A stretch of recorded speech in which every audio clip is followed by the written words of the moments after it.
Ito naman guys yung aking delivery from Unilever Products. Ito ay worth 1,865. Yan. Jedi. Ang distributor ay Jedi at Unilever Products ang kanilang dala. So, dito tayo guys sa paasin. Yan.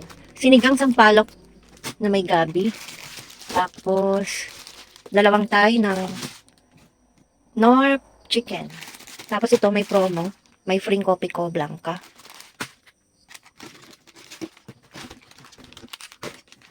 Mayonnaise. 6 pieces mayonnaise. Yung maliit lang. Tapos, 4 pieces ng chicken spread. Tapos yung 80 ml. 80 ml ng ham spread. At mayonnaise. Na 80 ml. 6 pieces din. At 2.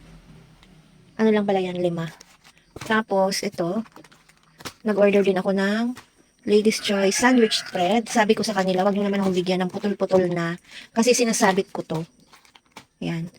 Sabi ko, wag nyo akong bigyan ng putol-putol. Kasi paano ko pa yan isasabit? Ito ay 5 pieces. Yan. 5 pieces. Tapos nag-order ako guys ng salad dressing. Caesar dressing. Yan. Nilalagay ko sa lettuce ko, tsaka sa pipino. Masarap kasi pag may kasamang dressing ang iyong salad. Yan. Tapos, ito, dalawang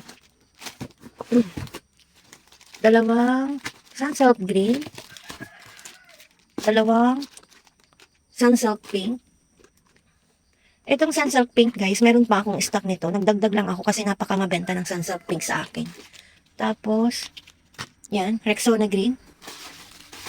At saka, ito guys ay may mga bawas-bawas na napagkukuhanan din na to kasi naubusan nga ako. Cream cell keratin. Ito pa pala yung isa kong 6 pieces lang na gabing maliit. Sinigang sa gabing maliit.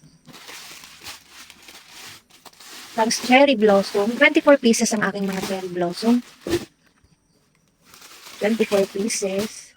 Pati yung rose fresh. 24 pieces din. Yan. At saka ito, 1 dozen na Breeze. 1 dozen breast. Breeze na rose gold perfume. At saka 5 surf jumbo bar lang. Yan. Yan ang laman ng aking Unilever products na in-order.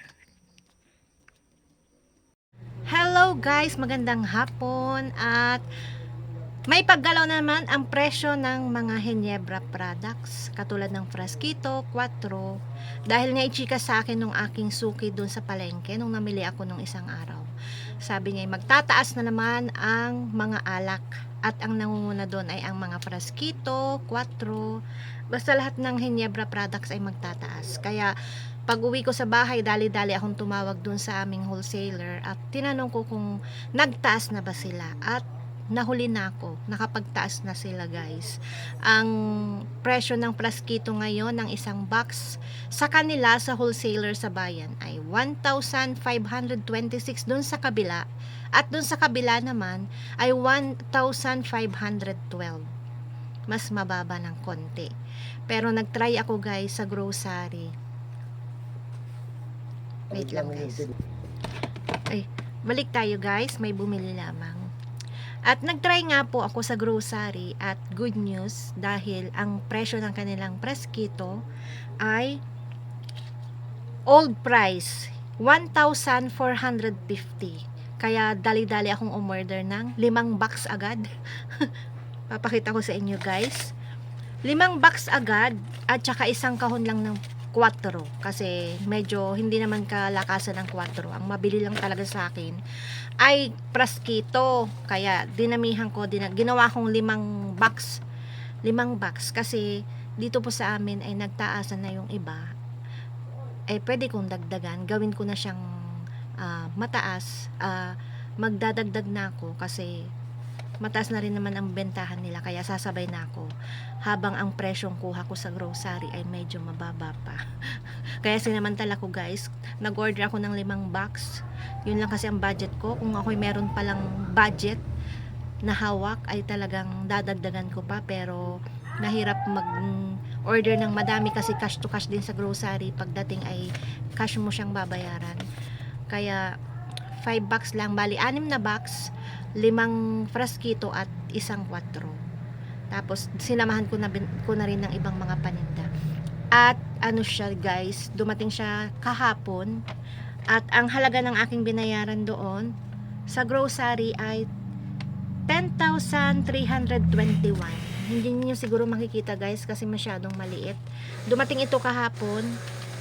At nakakatuwa guys kasi old price pa rin sila. Sabi ko pag nakabenta ulit ako, baka malamang mag-order ulit ako doon. Kasi sayang. Kasi dito sa amin ay ang laki na ng tinaas. Dati siyang 1,400. Sa bagay dito sa amin guys, 1,426 siya dati. Ngayon, 1,526. Tumaas siya ng 100 per box. Kaya sayang din guys. Nag-order agad ako sa grocery at dumating na nga siya kahapon. Kasabay din noon, dumating din yung order ko ng Unilever products. Kaya 1,800, magkano ba yung aking sa Unilever? Wait guys.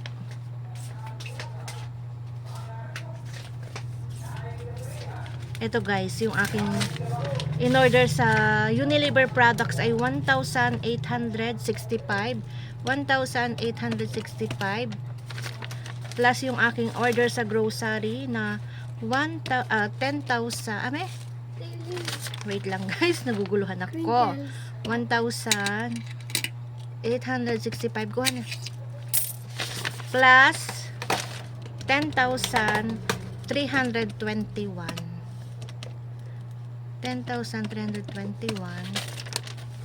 plus 1,865. So, ang total guys ng aking binayaran kahapon, magkasunod kasi silang dumating na order ko ay 12,186.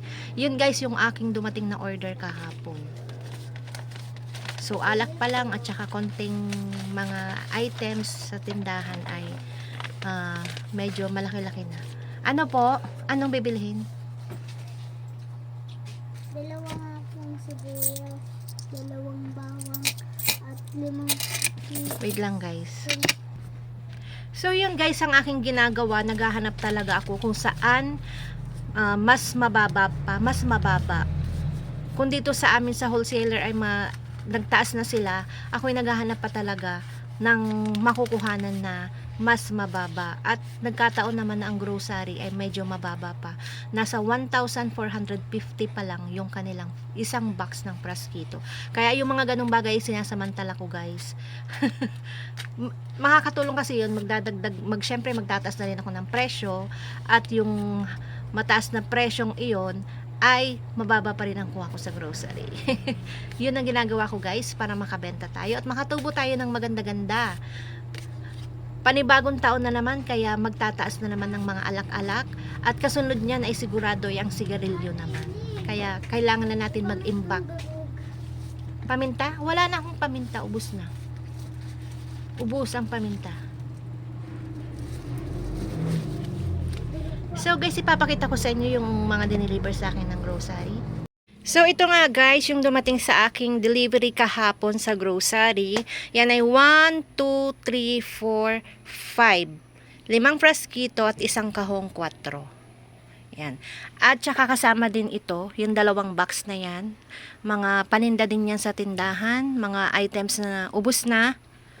Yan. Yan yung mga in-order ko sa grocery na dumating kahapon. At yan guys, ay ipapakita ko sa inyo ang presyo ng aking binayaran. 10,321. First time ako mag-order sa kanila ng ganito kalaki. Kasi kalimitan 5,000, 6,000. Hindi pa ako umabot ng 8,000. Pinakamalaki ko na yata guys ay 7,000. Pero ngayon, umabot ng 10,000 plus kasi sa paghahabol ko sa presyo ng alak ng Ginebra products. At ito naman guys yung aking sa Unilever products na kasabay na dumating kahapon. Hindi ko pa rin siya naayos guys, pero nai-unbox ko na sa inyo. Yan. Isamahan nyo po akong mag-unbox ng aking 2 box na iyon na dineliver ng grocery. Imik ako ng imik guys. Hindi pala nakaplay yung aking video. Ay naisalin ko na at naisa-isa ko na sa inyo. Hindi pala nakaplay. O, ibabalik ulit natin sa kahon. Yan. Energen, isang tie. Tapos, kakainis guys. Dalawang tie ng Copico Black. Tapos, isang tie ng Energen. Great Taste Choco. Para akong siraulo guys. Imik ako ng imik. Hindi pala nakaplay. Tapos isang tie ng Nescafe 3-in-1 at dalawang tie ng Copico Brown. Yan, naka-play na yan. Naka-play na to guys. Sinornes ko na naka-play siya. Para hindi masayang yung aking pagyayaw-yaw. Yaw-yaw ng yaw-yaw. Hindi pala man naka-play. Yung inday. Madali natin ang laman sa loob kahirap. Yan. Malaking bagay guys ang grocery. Marami silang items na mas mura compare sa iba. Plus free delivery din sila guys. Wala silang sa deliver. Walang delivery fee. Kaya tsaka ang kagandahan nun guys, earning points din siya. At yung points ko ay nagamit ko na dito sa in-order kong ito. Yan. Mayroon akong ginamit dito na points 400. Kulang-kulang 500. Kaya niles na yun sa aking in-order. Ano? Wait lang guys. Ito na guys yung isang box. Ito yung Energen. Yung choco kanina ay nandun sa unang box. 2, 4, 6, 8, 10. 10 pieces na Pancit Canton Extra Hot. Tapos nag-order ako ng giniling. 1, 2, 3, 4. 4 na giniling. Yun, nagpatak. Si giniling. Tapos, nag-order din ako sa kanila ng Alaska. Ano ba yan? Kamay ko lang na naman ang nakukuhanan. Alaska Condense. 1, 2,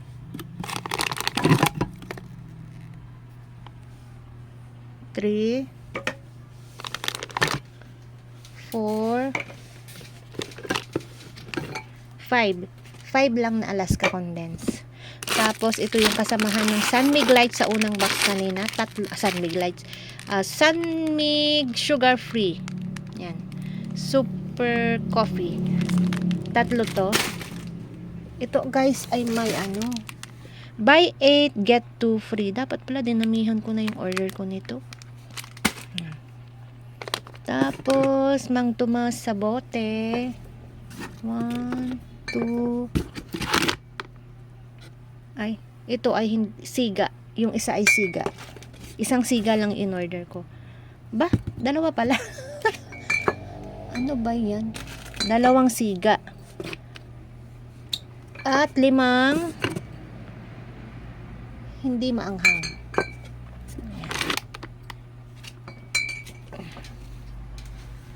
Tapos, isang toyo na may +1 free. Tsaka meatloaf. Kasi hindi ko alam guys, talagang namimili ako sa Lipa. Hindi ko sigurado kung kailan ako makakapunta sa Lipa kasi fiesta sa kanila at fiesta sa Lipa at hindi nakakapasok ang jeep doon sa loob ng palengke. Kaya hindi muna ako namimili sa Lipa ngayon. Ayan.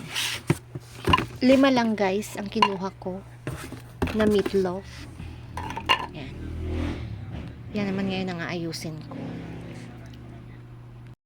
Tip ko sa inyo guys, kung kayo may mga tinago o mga ipon savings pa dyan na nakatabi, inyo munang gamitin. Kasi i-invest nyo muna sa mga alak kasi nga magtataas talaga siya. Ngayon, babago pa lang, meron pa kayong mabibilhan ng mga old price. Katulad ko nakahanap ako sa grocery. Kasi mag 2 times, 3 times ang tubo at mas kikita tayo ng maganda. Kasi sasabay na rin tayo sa presyo. Magtataas na rin tayo. Kaya mas kikita tayo ng malaki pag tayo ay mag-i-invest ng mga ganito. Kasi babalik naman yan sa atin. Kaya kung ako sa inyo guys, kayo mag-invest na. Kung kayo walang grocery apps, mag-download lang kayo at doon napakaraming murang mabibili. Kasi katulad nito, yung alak, sa pagkakaalam ko, magtatagal pa bago sila magtaas uli. Magtaas, bago pa sila sumabay sa iba. Matagal bago magtaas ang grocery.